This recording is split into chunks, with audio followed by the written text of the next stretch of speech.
Well, the Gdeim Izik prisoners is the most prominent group of political prisoners from occupied territories. It's a group currently of 19 Saharawi activists and human rights defenders and journalists that was arrested back in 2010, both before, during and after the dismantlement of the Gdeim Izik camp. And I find it really, really amazing that I'm here in the camps in the month of the Gdeim Izik camp. Because at this moment, 12 years ago, you had the 13th Sahrawi Intifada in the occupied territories, and the largest Sahrawi uprising, where thousands of Sahrawis gathered out in the desert, put up their heimas, and protested the Moroccan occupation. And for this, these 19 Sahrawi men still remain behind bars. They were first tried in 2013, then in 2017, and they were sentenced to 20 years, 25, 30, and life in prison. And this is the trial that I observed and which started my work on Western Sahara. And the reason why they remain in prison is, of course, manifolded. They're individuals. They were influential in their work. The journalists were groundbreaking. They were moving from just being underground to also being on the roof, jumping around, reporting to the world, which is the reason for their arrest. And the others that organized the camp. We have rights, and we say that the human rights are universal. Everybody is equal. Everybody have the same rights.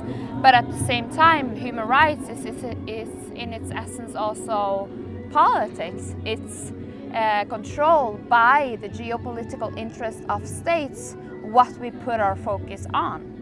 So when you ask why does Iran get all of this attention and why do states choose to denounce the situation, it's about the geopolitical interests, isn't it? And when it comes to Western Sahara, the international community have failed Sahrawi people, and there is several Western states that choose to support the occupier and therefore also remain silent when faced with these kind of atrocities. But when you ask me why they choose to remain this silent, I cannot, for the sake of me, give you an answer to why, because for me it's not understandable how you can be informed about Sultana being held under house arrest for 1.5 years, subject to rape on 4 different occasions, and you still remain silent. And the only answer I can come up with is the fact that Morocco have managed to close down the occupied territory, preventing international activists and journalists from entering the territory.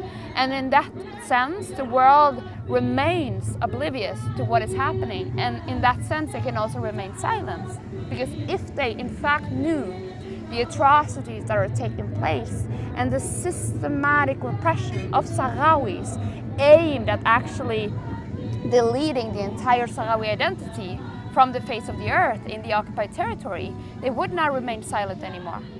They say hope is the last thing that dies. You need to grasp onto all hope that you can grasp. And I think one of the things that keeps me going is the fact that the activists in the occupied territories refuse to give up. Who am I to give up if they don't give up? And even though the road is extremely frustrating, and I think that the road to justice is very, very long. It takes time. We need to be patient. We need to be systematic.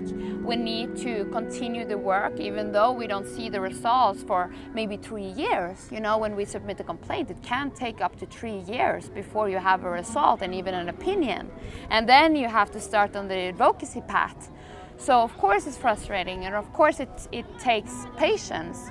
But as I said, who am I to give up if the activists in the occupied territory doesn't give up? And they will never give up. It's about survival for them.